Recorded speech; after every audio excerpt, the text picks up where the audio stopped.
You're listening to the Inside Commerce podcast hosted by experienced consultants James Gerd and Paul Rogers. Inside Commerce is your fast track to digital knowledge, featuring interviews with leading e-commerce retailers, industry thought leaders and the C-suite of key tech companies to explore the latest in digital strategy, customer experience and tech. Discover what the latest trends really mean and get practical advice based on experience to help fine-tune your e-commerce strategy and tech stack. Follow us on LinkedIn and reach out to James or Paul if you'd like to discuss an e-commerce project. We hope you enjoy the latest episode. Today's episode is sponsored by Scale Commerce Engine and Swap. More about them later. Got an interesting chat again today, and our topic is managing international storefronts for DTC, strategy, tech and resourcing. Got a highly experienced guest, Myles Sullivan, who's the DC manager for EMEA, Breville and Sage Appliances. Not a Sage Accounting though. Just for that clear distinction there. So Myles, warm welcome to the podcast. How are you?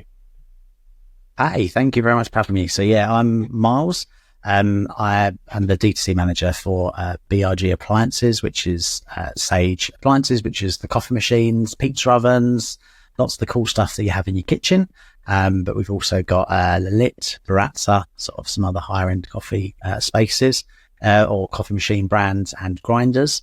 And then we've also got some other brands that we've got over America with recipe platforms like Chef Steps as well, which is bringing sort of that food passion to life.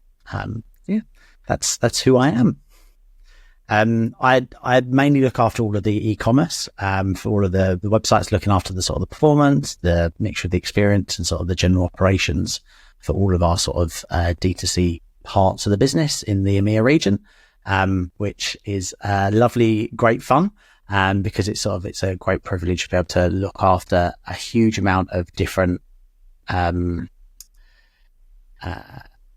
huge amount of different countries, languages, and different strategies, and sort of trying to bring them all to life and make it all work. So I'll jump into the first question then. So firstly, I am not a big customer of yours. I'm a customer of yours. I got 3 of your products in my kitchen actually, but the coffee machine is definitely my favorite of the 3. And I think I bought them direct. So the first question is, I guess, like, you're a big company. You obviously sell across different channels. How big is D2C for the business, and how is it set up from an e-commerce perspective? Like, how many storefronts do you manage? Which e-com platform are you using, etc.? Yeah, it's a really interesting question. So when I first took over the e-com side of it, it wasn't something that we'd traditionally sort of lent into much. So I've been in my role for 2.5 years. Before I was the national account manager, looking after some of the big retailers in the UK. And we've been on a massive journey sort of since I've been looking after it to bring the D2C up to speed. There's still a humongous amount of growth, but we're sort of, each of the countries are very sort of different, but we're creeping up and making it, more part of the business. But the key thing we're trying to make sure we do is, that we can have it so it's, supporting the consumer as much as it can. So we're never really too focused on actually how much of the percentage is actually going to make of the total size, but actually going, okay, how do we give the best experience to the consumer, and then roll that from there. Within the European region and anyone else that sort of looks after that area, it is good fun because we do have a lot of countries, a lot of different languages that have to sort of work from. The way we work our systems is we have different web shops depending on the currency, the plug socket of the machine. So over the sort of area that I look after, I've got 9 different web shops that I look after, which is 11 languages, 17 different countries, which is 22 URLs that I have to sort of manage and look after on there. We're expanding out other brands at the minute, so that's going to take up to 66 different URLs very soon, which makes it a great fun challenge to have a lot of different places that you've got to keep your eyes on at all times, making sure the stock, making sure there's no bugs, make sure everything's sort of working. So yeah, it's a good fun challenge that we sort of work with. Are you ready to beat the market? With Scale's commerce platform, you can launch advanced promotions within seconds, generate reliable revenues with subscriptions, open shops in new channels and countries with just a few clicks, and much more. Go to the link in the description to visit Enterprise Evolutions from Scale and see all of our latest features. Random sub question. So I actually but one of my friends came over from the US and used my coffee machine, then went on to buy it in the US. It's a different brand over there, isn't it? Yeah. So Sage Appliances has been around in the UK 10 years, but our parent company is called Breville. So Breville is an Australian company that has been around 90 years. Last year we celebrated. And it's a brand that has always been about a passion for food and sort of giving you sort of expert quality in the sort of the kitchen on there. So if you were to go find us in America or over in Australia, you'll find us under the name of Breville. Over here, we're not sold as Breville, so there is a Breville brand in the UK, and a lot of people know them for sort of sandwich makers and things like that. Over here, we're known as Sage Appliances. So it's a fun challenge to have two different brands representing the same company, but it also gives that nice bit of individuality for the differences over here. Yeah, it's interesting. Yeah, because he really struggled to find it afterwards. He just assumed that, they weren't sold over there, but then we both figured out that it's a different brand.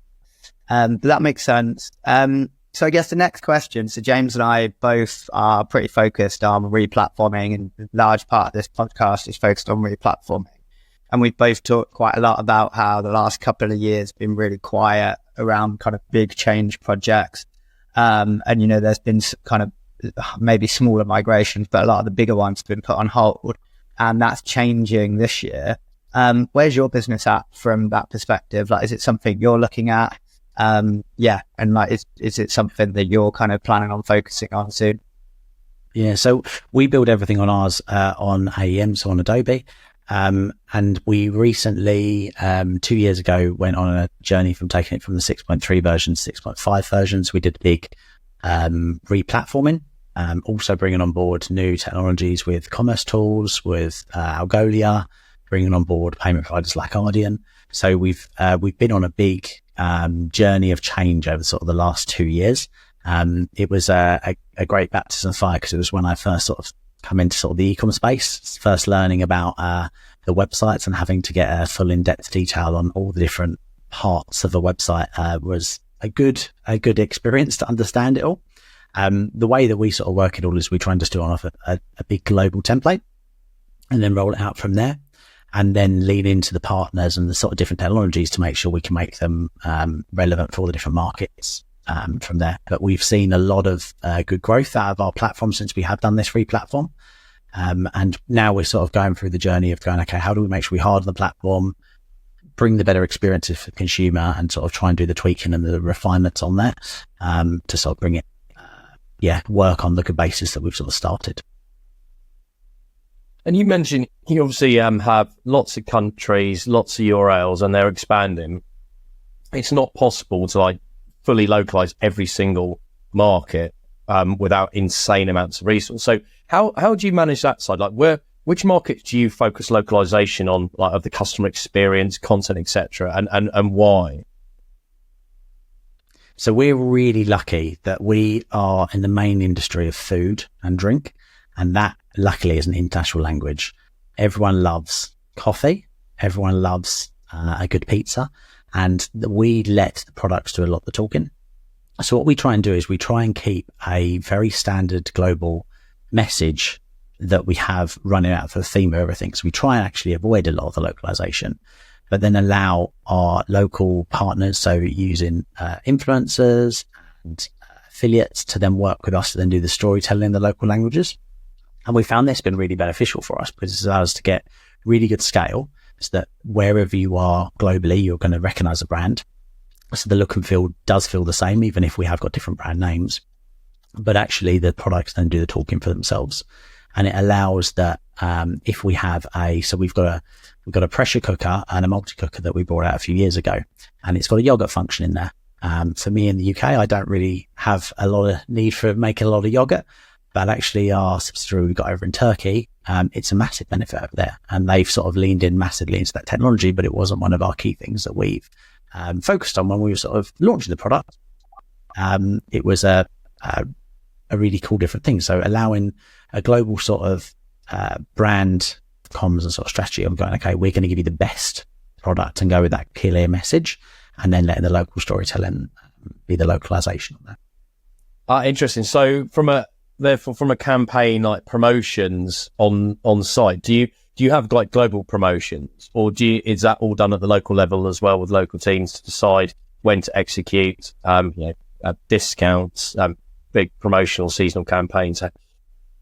So generally, as a rule of thumb, we try and do everything globally to get the sense of the scale on there, and it allows us then to do things wider rather than have to do them multiple times. So we will always do our promotions generally the whole region wide. So we'll get them launched in a lot of countries all at once. It is a lot of fun complexities if you're given a gift with a product or something like that, getting it organized to be delivered in lots of different countries, lots of remote places. But it allows us then to have one clear message so that if someone is going from one place to the other, you can have that clear synergy. And we've found that it's worked really well for us to then get the extra weight and movement. So if we're getting things with press and various different places, it then just echoes it even further. Swap is the e-commerce operating system powering brands looking to scale, from shipping, tracking and package protection to returns and cross-border. Swap improves every pain point in your operations journey. Trade in your tech stack for the one system that can manage it all. This is e-commerce evolved. And a question on now, because you mentioned a few tech systems earlier on. Algolia, I think, was one of the ones you mentioned, wasn't it? Which has AI, because we have to have a question about AI. It's obligatory in 2024. You get shot if you don't ask it. But to what extent are you embedding AI in your own business processes versus AI that exists in the tools that you have available? And then which areas are you most excited or potentially focused on going forwards for the use of AI? Yeah. So I'm a big geek and I'm so excited for the things that AI are going to bring to me every day, working, but also what it's going to do for the industry. So far as a business, we've started looking into how we can use AI within some of our technologies. So we use Salesforce for our customer service side, to looking at how we can use the Einstein tool within that to support our teams internally first off, and then go with a slow test and learn scenario and see how it goes. But I'm really also excited about how it's going to change consumer behavior and actually how they're going to start using and browsing for products. Seeing recently all of the new updates from Google and the ways that the search landscape is changing. As a marketeer and a salesperson, I'm curious to see how it's going to change someone going, okay, I want to buy a coffee machine. How's that going to change their top, middle and bottom of funnel research parts? Because will they have all their search results in their search funnel? Will they start seeing more reviews? Will they start using social commerce more to come into them feeds and pull the different information? So I'm curious to see and excited to see how AI is going to change the consumers' remit for how they're going to find and discover new products. And in terms of, have you got? Sorry, Paul, we like to talk over each other. Just a sub question that on the AI stuff is, so I had a conversation with somebody this week around AI, like content production, internal processes like copy generation, and increasingly it's expanding out into other content areas like video and animation generation. Are you looking at anything from a marketing and a campaign point of view to help you with ideation or generation of content to push through to campaigns, or is that more down the line? So we have started looking at some of from a translation point of view. So we are Australian business. So everything's in English and our main markets are Australia, UK and America. So luckily all English, but when it then comes over to our other teams in Germany, France, there's a lot of translation that he's doing. So we're looking at partnering with companies that have a hybrid approach. So a AI start to doing translations, and then they then have a team of people that then go through and vet them afterwards. Because it doesn't always get it perfect. We have found with AI that sometimes some of the languages it doesn't do very well. So Polish, for example, is one that it generally seems to struggle with at times, just with the different ways that you can say one word and the different tenses and that sort of thing. But yeah, that's how we've started using it for a content point of view. We haven't used it for content creation in terms of automating voiceovers or anything like that, but we've been looking at other things that can be done in that space. But there's so much movement in it every few weeks. There's a different development, so I'm excited to see what's going to come out next. and terrified at the same time. I don't know if I can believe much of the things I see on social media anymore, with all the AI stuff. That's the fun of it. That's funny. So I guess sticking with the translations piece, the international piece. So with your product being quite technical and complex, I guess customer service pre and post sales would be naturally quite a big part of your kind of sales process, and also like educating the customer generally. And I know you offer virtual demos and you have a team for that. How do you manage that? Firstly, how do you manage that across different regions? Yeah, it's a really good question. So we're really fortunate that we're in a space there. It's really techie, and you can ask a lot of questions, and people get really invested in their products.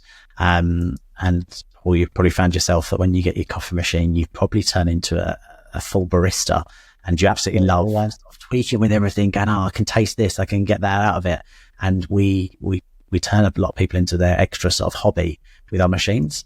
So we have a lot of consumers that want to come back to us and learn a lot more. So we spend a lot of time trying to build a virtual experience for people so that we can have the scale on that. So we started 2 years ago now. We brought on board a virtual demo team. So we've got a dark studio in London Bridge. And from there, we have a team of people that sit there answering people via message, so via chat, or via video call, or by sending photos to people directly from our website. So if you go onto the Sage Appliances UK website, you'll see a little face appear at the bottom. Click on there, and that goes through to one of our team. And then you can ask them any question, whether it's a case of you want to know, will your favorite Disney mug fit underneath the machine? They can give you a quick video call. They can show you the sort of a range of random mugs that we've collected over the time, and going, this is the size it will fit under there. Or people ask a lot of really random questions. We've had people phone us up going, I've got a bag of chips. How do I cook them in the oven, in an air fryer? Or what's the best way to roast a chicken? We have a lot of questions that come through on there. So what we've done is we've went with a virtual space where we can then house team members who can speak English, German, French, and Dutch. And then from that one space, we can have sort of a center of sort of knowledge. And then they can take phone calls and video calls and chats to consumers before they purchase. They can ask all these questions. We found it's been very, very useful. And from me looking at it from sort of a DTC manager sort of point of view, it's been really beneficial just going and sitting in there and hearing what the consumers are getting frustrated with. Whether it's a really simple thing of a UX bug on the shopping cart with someone going, I don't know where to put my card details in, or something like that. Well, straight away, we can get that feedback directly from the consumer at the point of sort of pain to then go, okay, how do we make this better? You want to know how the size of the products in a different way. Okay, let's have a play with sort of AI apps that we can go through to make it easier. And from some of the learnings that we've got, we've sort of enhanced our website and been able to make it better with the learnings directly from the consumer and from the team that are speaking that. Great. And then second part of that same question, what technology are you using for that, particularly the virtual demo bit? So we've recently just changed over to PowerFront. So they've been a great partner that we've recently been using. So from there, we have we embed the technology onto our website. Our teams then have a desktop app and a mobile app that they can use to then video call and chat directly to people. It allows us then to very easily sort of push the calls from one person to the next person to say, if we want to move someone to a different specialist, we can easily transfer calls, check what's going on, support the teams in every sort of way. But it's been a really, really good tool that we've been able to use on there, very customizable. And we've recently moved over to it 2 months ago.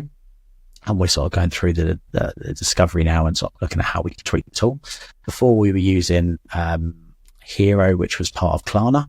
That they've unfortunately sunsetted that part of their business now. But we were using them, and we had some really good success from that, and that was a very good test. But we're excited for the new stuff. We're trialing with PowerFront now and sort of seeing the new technologies that they've got on there. Great. And I guess when I've worked with companies like yours, so like larger businesses that maybe sell globally, the one interesting thing, and this depends on team structure, but has been like global, using technologies globally versus having kind of different variations for local markets. So how does your team and technology stack work? Is it typically a global approach, or is it or do you localize? So we generally go with the rule of thumb to have everything global, which then allows us to have really good scalability. And we then also don't leave any country behind, which is the worry. So I've worked at other businesses in the past where you'll have one website that's got the latest things, and then other parts of the globe which wouldn't be modernized as much with the tech stack. So what we try and do is we try and go with a global approach to all of our tools and have them on a sort of a good foundations on there. We may have some small tweaks that will happen. And one of the partners we use, like Ardian for payments, we lean on partners like that where they've got a wide breadth of different payment providers that they can take on there, but there may be different ones in, say, the Netherlands to Poland, to the UK. That allows us then to be able to tweak them and find them on there. So as a general rule of thumb, we try and go for everything from a global approach, and then slight customizations if they're needed on there, but try and keep everything from a global approach so that we can sort of minimize any bugs or any errors that sort of come out on there. A question that I know people listening who work in DTC would love to hear an answer to is that channel conflict is a common issue. Many people work with lots of different DTC brands, various sizes and stages of maturity in e-commerce. And every single time the conversation will come up about channel conflict, about what you can and cannot do to not alienate retail partners, the fact that you can't control pricing in retail partners in most markets, all these things. Well, I guess what is your approach and what is your advice to build up a strong DTC proposition that gives customers a reason to shop with you directly, but is, I guess, appreciative of the fact that the other channels are important to the business?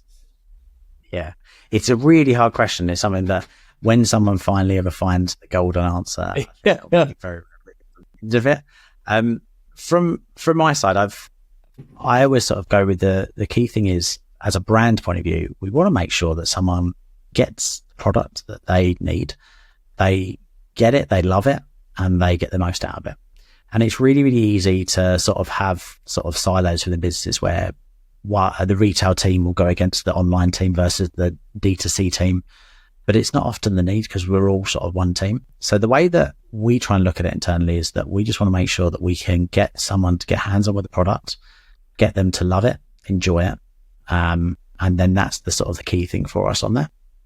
We do try and make sure that we try and give a really good experience. So like the virtual demo that I mentioned before, we also do different parts, like we do a masterclass for all of our countries where you can, once you've got your product, you can join us on a masterclass and then you can experience the product. With our D2C channel, we try and encourage people to buy from there by making sure that experience is as clear as it can be, that you go on that journey and we're almost not leaving you, that you've just bought the product and that's the last interaction with us. We're trying to hold your hand and sort of give you the whole solution for it. And we've done this with new technology, new brands that we've sort of brought with beans.com, which is a coffee marketplace. One problem we were always getting feedback from consumers was that they get a great coffee machine, they love it, but they weren't able to get the best quality out of it. And it took us quite a while to sort of really understand, but it was often down to what they were putting into it. If you get some cheap coffee and put it in a machine, you're only going to get as good as you put into it. But then people would often go to us and go, okay, how do I find the great coffee? I've got some coffee shops near me. What do I need to find? So we started in 2021. We launched in America where we just were being the connector effectively between these great roasters and the consumers. And because of the amount of consumers that we were able to speak to, this then helped us to give our consumers the extra bit of help and support they need to sort of give them that whole solution on there. I've been using it for ages now, and it's been able to let me find a lot of different coffee brands that I may have not found before. So the one I was having this morning, a different roaster I don't normally use, but a Redemption roaster. They're it's a bit of a different one. So they are the world's first coffee roastery that's actually based in a prison. So they try and live up to their name. So Redemption. So it's in the Mount in London prison. And they will get all the guys to roast everything in there. and then they then sell the coffee, and it's working to sort of help reduce reconviction rates and all that sort of thing. If anyone wants to try it, the block was the one I had this morning. It was really, really good coffee. But these are the things that us as a brand, we want to try and do, because it's very easy to get sort of the competition on sort of from the different teams about what you want to do. But the big end goal is that you give the consumer the best experience, you give them that product, they love it, and go from there with it. So, yeah. Yeah, it's really interesting. I didn't know about beans.com actually, and it looks great, like with the subscription and everything. I guess just secondary question, like what's the technology stack for Beans? Like, is it the same as the main kind of e-com site, or is it second, or is it different? So yeah, it's the same sort of structure that we have for our of our main sites. We do everything on Adobe, so we try and keep that same sort of language for all of our tech, so that our teams can sort of make one implementation that will go across all of our systems.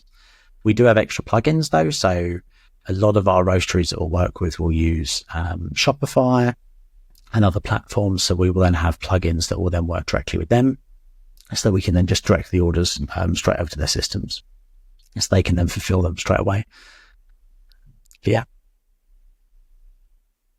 Question. So coming back to the channel conflict piece, I know some people who are obsessed about monitoring pricing. They're literally looking at it every day, frequently have alerts set up in price monitoring tools to react for key media channels, especially like paid media, where a price change can suddenly like completely kill your campaign response rate. How obsessively do you monitor pricing versus how much do you just focus on getting your channel proposition right? So the big reality is that the price is at the sole discretion of the retailer, and you have to let them do what they want to do. The big thing from a brand point of view is you need to remember that you can trust in your own brand, the quality of it and the values of it. I'm really lucky with Sage that we have really good quality products that people love. And it could be very easy to sort of lower the price on all the different websites, but there's not a need. You're devaluing the brand if you do that.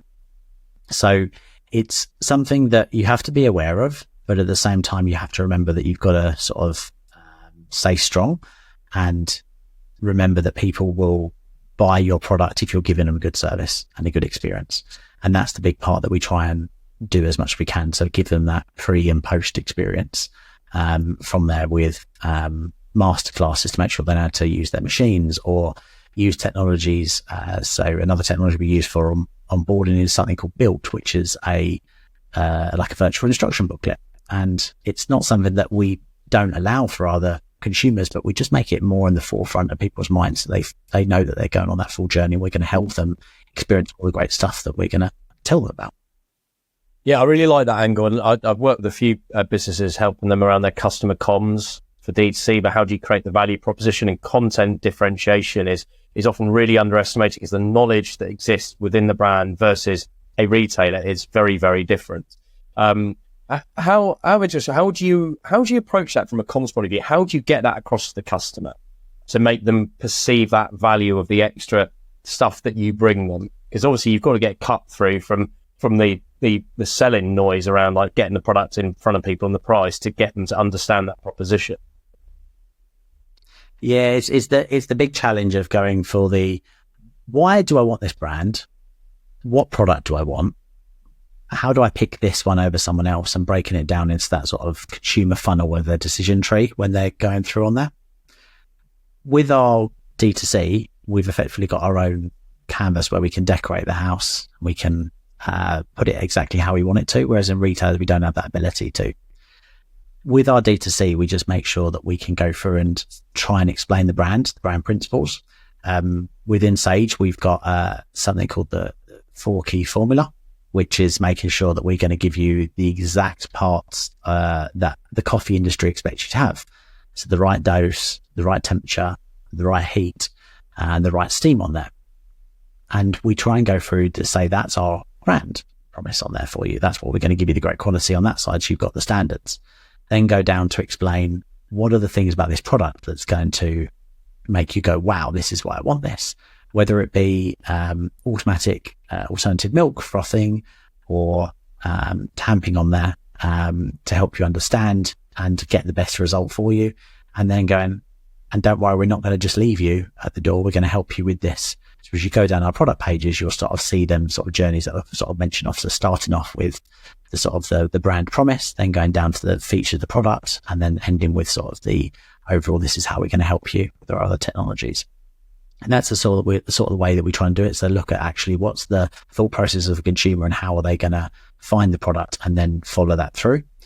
Versus our retailers, we just simply on our DTC, we have a more ability to take someone on that journey and give them email comms afterwards that will then help support them and make sure they can know all of these parts and not forget about them once they've left the physical or virtual stores. Great. And then final question. You've obviously gone through a lot of change to the business over the last few years, and it sounds like you've invested a lot in technology. What's coming up next? Like, what's on your roadmap? What are the priorities from a technology and experience perspective? So we've got a lot of exciting times at the minute where we've got we had purchased some new brands, and we're bringing them out from sort of onto our tech stack and rolling them out further. So that's been the sort of the front project at the minute. So we've recently launched our Baratza UK site, which is the first of its storefront in the UK space on there. So Baratza is a coffee grinder company. So they produce really great grinders that you would use to grind your coffee down. So we're bringing that to life and spreading it across the globe effectively on there for that, and also our other brand Lalit. So that's our sort of key thing on there. But from a technology point of view, the other key part that the beating pulse of all of it is making sure that we can give the best experience of our websites. So continuously trying to innovate on the stores to make the UX and the sort of the design look and feel as clean and easy as it is to navigate, so that people can find the right product for them. Let the products talk for themselves, so that we're continuously looking at how we develop that, make the UX simpler, the comms cleaner, and the stability of the site more stable on that. Excellent. Really enjoyed having a chat to you. It's always fun understanding how people structure and run businesses when you operate across so many different territories. Thanks for taking the time for coming on the podcast today, Myles. Thanks for having me. It's been fun. Yeah, I hope everyone else listening enjoyed it as well, getting insights into how global brands are running their e-com businesses. If you've got any questions on this episode, do reach out to us, and make sure you're following Inside Commerce on LinkedIn and subscribe to our LinkedIn e-commerce newsletter. Until next week, everyone.